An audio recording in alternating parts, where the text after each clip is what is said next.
What is going on, everybody? This is Nathan Payne, Investor Tribe Nation. Thanks for tuning in. I got my man right here, David, the truth, LaMorte. What's up, bro? What's going on, man? Thanks for having me here. Always a pleasure to hop on here with you, man. And I love bringing you on because, man, you just got another deal, right? You just got paid. I did. I got paid. I did it in a way that is not as common. It's a little bit more of a painless way I got it done. Bro, that's what we're all about, is doing things the painless way. Because as you grow, there's a lot of opportunities that are going to be hitting you. And obviously, you can't do everything. You can't do the whole process all the way through yourself. So you got to leverage other people. You got to network. And honestly, I was listening to a podcast by Alex Ramosi, and he said that leverage is the key to wealth. You want to make more money, you got to leverage more people. So everything, what you just did, you were able to leverage your buyer was able to leverage you, and you didn't have to go through the whole process to do this whole deal from start to finish. You got paid the painless way for doing a piece of the puzzle. So David, kind of tell us what happened, man. You just made $5K, and it wasn't a wholesale fee. You didn't have to sign any contract, any paperwork. You got paid through an invoice. Is that right? Or no, you got paid through a Zelle. I did. I got paid through Zelle, which it's funny too, because I didn't know you could get more. Someone told me you could only get 2,500, but I guess the 5K went through, and I think as you get more, they'll allow you. So Right. yeah, man, just like you said, leveraging relationships. I mean, I'm starting to understand that just more and more when people say, relationships, it's who you know. It's like kind of cliche, Yep. but it's cliche for a reason. And so I met with a buyer close locally, and we went to the mall. We met up. It was cool, good vibes. And he showed me a little bit how he drives for dollars. So I've been driving for dollars for, a couple months now. One of the houses that I tagged, basically what happened was one of the houses that got tagged, mailer got sent in, and they called. Not me. They called my buyer, and he made a move on it right away and got it sold. And Wow. since he was able to close on it, he just paid me right from there. Bro, that's amazing. And this is the thing. A lot of people might be like, well, what did your buyer make? Like, if he wholesaler flipped it, what did he make? And he gave you 5K. Some people might look at that as like the glass half empty. They might be like, oh, well, what did they really? It doesn't matter in this, because the thing is, you leverage him. He leveraged you. You work together, and you didn't have to worry about that. And that's kind of like the way we work with buyers too. It's like, hey, if I'm making $1,000 on my wholesale fee or $50,000, you shouldn't care, buyer. You shouldn't care what I make. And it's kind of the same thing with us. Like, you marked a property, it hit him. He took care of the whole thing. You didn't even know what was going on, right? No, man.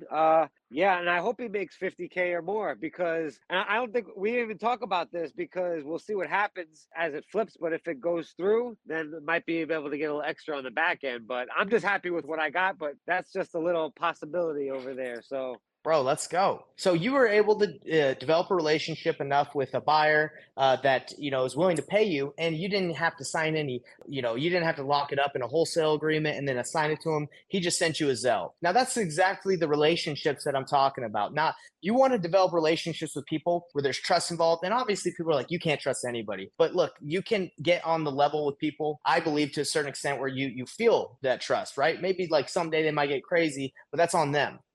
We're doing our part. And by you driving for dollars, helping him out, he was able to make money. You're able to make money. You're able to learn, right? And you can do the exact same thing. We're going to the Tampa market right now to help you out, because you're one of the, the 3 months, 3 deals students that we're working with. And we're going to do the same thing. We're going to network with people, say, hey, you mark properties. If you got some, hit us up. And we'll do the same thing. It's all about leverage. It's all about networking and getting deals with little to no marketing spend. That's my goal. I want to be profitable. Yeah, man, 100%. It really is about, finding people that you can be, honest with and yourself with, and transparency is huge. And just like, this guy that I'm working with, I mean, it's funny because it's like, he's a buyer, but in a way I kind of don't think of it that way, at least in the way that, maybe when you're getting started, you think of buyers, or it's like this thing. And even when title companies protect them, it's like this thing that's like, oh, you want the buyers? Or when you work with other wholesalers, sometimes it's like no one wants to give up their buyers. And it's like, oh, like this is right here. This is my guy right here, That's right. And I'm grateful for that. For sure. And I kind of get why people want to hold on tight to their buyers, man, because the buyers, essentially, they're like the gold, bro. Like they're the ones that are they're the hot commodity, especially right now in this market, David. Like if we were in that market during the pandemic where you could sell anything, then it doesn't matter. Everybody's a buyer. Everyone's feeling good. But when you got right now, when the market's a little kind of like it is, by the way, in Florida, it's hot. So it is a hot market, but a lot of people, they want to be a little, touchy on their buyers. And I get that, but that's why doing things the painless way, getting your buyers, building those relationships. That's why when you become the hot commodity, the hot girl in school, everyone's going to be coming to you, David, and saying, hey, man, I know you got some slick buyers. And that's why I kind of told you earlier, I just reached out to one of the agents I worked with a while ago. She has great relationships with buyers where she can just go to the house the day of, you call her, go tell you what she'll offer, and then you lock it up. You don't even have to have it under contract. That's a pretty valuable relationship. Someone that can tell you Oh, exactly what they'll that's pay. ideal. Forget That's it, bro. ideal. That's a cheat code. Yeah, that's a cheat code. And that's what we're trying to teach everyone here. If you guys don't know what painless flipping or pre-flipping is, it's having those relationships with those top buyers who, instead of you having to lock up a deal that you're kind of iffy about, you're not sure, you don't want to waste the seller's time, you don't want to waste your time, you reach out to your buyer and you say, hey, the seller's motivated. I don't know exactly what they want, but go ahead. The house is open, or I can get you through there, or just here's some pictures. Tell me exactly what you pay, and I'll get the deal done for you, and I'll throw my wholesale fee in there. I'll just get it a little bit lower. They say 200,000. You talk to the seller, you offer 180. The seller's like, no, I can't do 180. Then you're like, well, what would work for you? They're like 185. No, I can do 182. You go negotiate, and there's you have your spread. And it's all sold before you even have to sign the paperwork. And then you can assign it, or you can basically say, hey, buyer, I can fill this out, but if you just want to pay me an invoice so I don't have to fill out paperwork. I like doing that sometimes because, bro, sometimes I'm lazy, dude. I don't want to fill out the paperwork. I'm like, hey, just paperwork is challenging too. And it can scare yeah, people with, LLCs and signing over and contracts. And if you don't want to do a double close. Exactly. Dude, the double close, and a lot of people talk about the double close, but the double close, if you use transactional funding, can cost about 2% of the purchase price, or however money you're borrowing. So that can really, and depending on what market you're in, that can take off like $4,000 or $5,000 off of your assignment fee, So I try to avoid double closing as much as I can, because you got to pay the closing costs and the transactional funding to actually close on the property. So let's figure out any way to not pay extra fees by just being transparent and saying, hey, you take care of this one. Just hit me on that invoice. We'll sign an agreement saying that you got to pay it. Yeah, I mean, just to say again, because honestly, I probably had to hear it several thousand times before it meant that much. But what's a good analogy is, the word privilege can be, a rough word sometimes, but I like the analogy of like, you're privileged to where when you go to your faucet and you turn on the water, you expect that it's going to be there. You have that expectation that it's going to be there. So the same way when you could get to that place with a buyer where you're not even thinking of that as a privilege, where it's like, oh, it's a privilege to turn the water on. It's like, no, bro, like that's your buyer. And that's how relationships and transactional, that could be okay when it's the right fit and for the right people. And I know a lot of people sometimes they feel like they're not bringing value or they don't know how to get involved. But I think by being the most honest about where you're at and what you can contribute, at least to that team at that time, at that place, then you can leverage yourself with them. 1,000%, bro. 100 billion percent. Let me tell you something. When I first got started, the skill set that I had no knowledge of real estate at all. I went to a real estate broker. I just, all I did is I went on Facebook and I said, hey, I'm trying to network with people who's interested in like helping me out. Some broker here in Utah was like, hey, I'll help you out. You can come work in my office. Any people that you call, you can wholesale. But if they don't want a wholesale deal, let me list them. That was his pitch. So I knew my value to that guy was I can call. I mean, I can pick up the phone and dial. I can talk. I don't really have that much skill at that point when I first started, but that's the value I had. Now fast forward right now, if he was like, hey, here's the dialer, here's a list, go call it. For me, I'm like, it's not worth my time. My skill set has evolved. So everybody, whether you're brand new to like where I'm at or even far, far beyond, you can provide value to others. Okay. It doesn't matter if you're cold calling for them, you're driving for dollars like you have for this guy. Now you're going to start hitting up people and saying, hey, I need you to drive for dollars for me, and I'm going to pay you once I do the deal. Like it's just constant progression. And that's what we're trying to do. Like I'm trying to do apartment complex right now. In the very beginning, do I really need to start, or should I start with apartment complexes? You can, but it's a little bit more tricky than single family. So it's constant progression. You wholesale, then you fix and flip, then you get into apartments, then you get into syndication, and then you get into commercial. Like a lot of people, like I said, they go to the top, and that's where if they want to start that way, that's great. But mainly it's a progression thing. You know what I'm saying?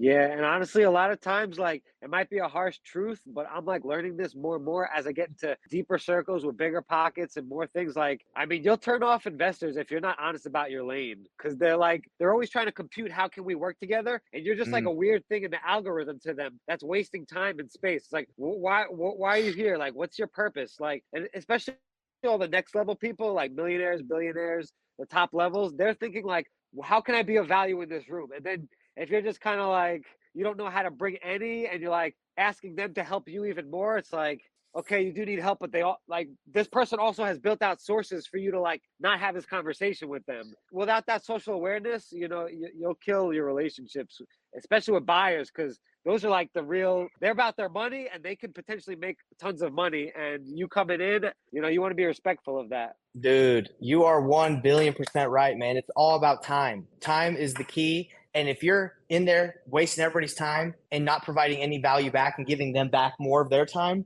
by what you provide, then they're, like you said, you're going to kill that relationship. So a lot of the time, David, what we do is we work with buyers and we send them deals before we even have them under contract. But a lot of people like, oh, that's a waste of time. You should just get under contract then and send to them. For us, it's like, hey, we know what a deal is. We can vet it. We kind of know that's in the area they want. It's the buy box they want. We're not just sending them a random property on Zillow that we just found that's not even listed for sale. We're just like, hey, what would you pay for this? That's not what we do. We take an opportunity. We say, hey, this is something that you look for. I just cut down all that time you would have done to look for it. All I need from you is tell me what you'll pay and I'll get it done. And that's the value we provide. And if you put yourself in the buyer's position, you get a call from one of your guys right now. It's like, hey, I found something that you've been wanting. I just need to know what you'd offer, see if I can get it done. That's just saved me money, like marketing spend, save me time, save me energy. All I got to do is run a comp or tell you what I'll pay. It's pretty valuable, right?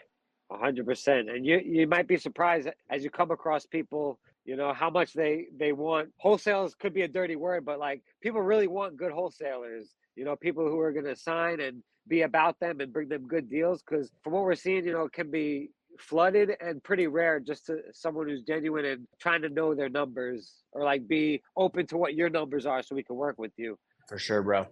And I think last thing I wanted to say is as you guys are getting started, if you're watching this and you're brand new, just be genuine, like David's saying. Be genuine, be the truth. Say the truth of where you're at. Because immediately, if you're like, oh, yeah, I flip houses all over the country and you haven't even flipped one house, immediately it's in your voice. You just it's just a dead giveaway. So when I talk to agents that I'm trying to network with, I just try to be transparent because I do flip.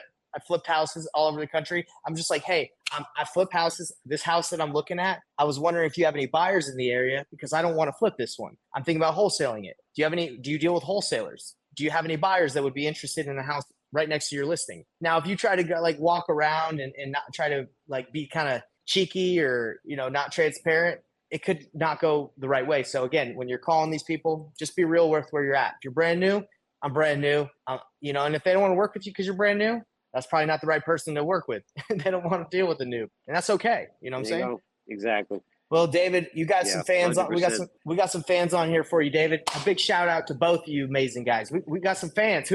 Too bad we can't see who this is because Facebook, when it comes to StreamYard, Yo, doesn't tell us. Facebook user. I know Facebook user, bro. Talk to him all the time.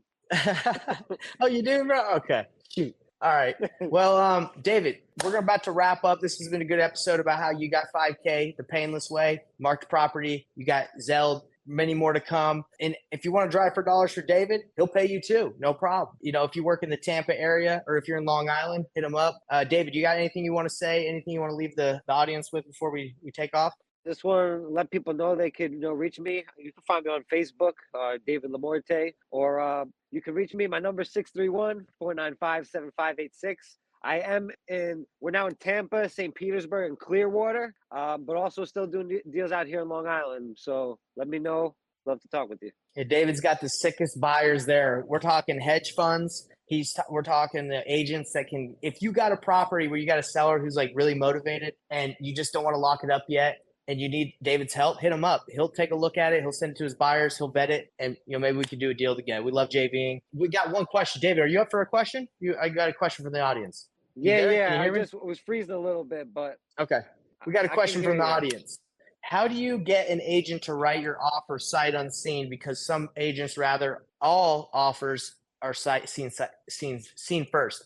I can answer this one, and maybe David, you can elaborate on this one. So a lot of agents will not want to write an offer up for you sight unseen because they don't trust you. They don't want to lock it up with someone that hasn't seen it. They don't know, because I'm assuming this agent you're talking to doesn't know you. You have to provide value, not provide value, but trust as well to this agent. So that's by showing them proof of funds. That's by showing them like maybe some information on your company. That's by making a compelling offer. That's by talking to them on the phone and not just texting and emailing. So if this agent will not write up an offer for you sight unseen, they either don't believe that you can get it done, and I don't think it's worth it for you if you don't live in that area just to like send someone just so you can get it done. I'd say, look, I can get it done. I'd like for you to write up the offer. I'm not going to go see it. I don't live there. I work for a company, or I myself don't live there. And that's the process that I buy houses is I make the offer that makes sense. Here are my numbers. Here's my funds. And then I'm going to walk through. I have a due diligence period of 3 days, 4 days. And another thing, David, this question is a problem that a lot of people that don't do things the painless way have. If you have a buyer who's, if you're doing things the painless way and you have a buyer in this area, what do you think I would do if I had this agent that said that? What do you think I would do if I would immediately call my buyer? What do you think I'd say to them if you got all that? I know it's probably they would have the offer. They want to make the offer. I would either call one of my buyers and say, hey, I got an opportunity. I think it's a good one. I've been negotiating with the agent. I think you should call and make an offer and then cut me in on the fee. Or I'd say, hey, buyer, I'm negotiating a deal. Can you go look at it? They want me to go, someone to go look at it. I think I can get this locked up for you. What would you pay? And also, can you go see it? You're tight enough with that buyer that they're not going to try and backdoor you because you have that relationship. So that's how you can overcome issues like this if you have those relationships in place. You just leverage your buyers. So 100%. So for example, David, if we're in Tampa and we have this situation happen to us, what do you think we're going to do? We're going to call that lady that I just told you about that just texted says she's down. We're going to send her through.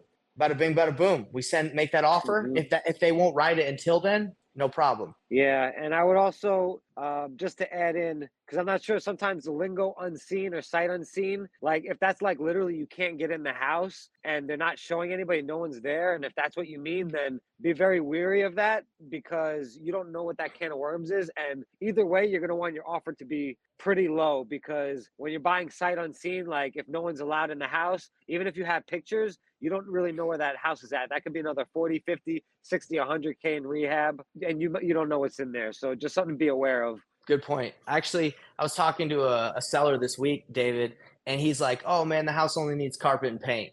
I go see this house. The house has got dog crap all over it. It's got cat crap on the window seals. It's falling apart. It's got mold. And then I call him after. I'm like, bro, did you see this house? You said a carpet paint. He's like, yeah. I'm like, come on, bro. You can't lie to me. I'm going to see the house eventually. Anyway, so yeah, sight unseen, you got to see it sometimes if you're going to buy. You're going to want to see it if you're going to buy it, whether you or the buyer. But anyway, hopefully we got someone that says they love the cat crap story. If you guys want this house, I'm coming out with some content. I had a videographer come with me because I was like, hey, let's film this house while I go through. We'll see what it's like.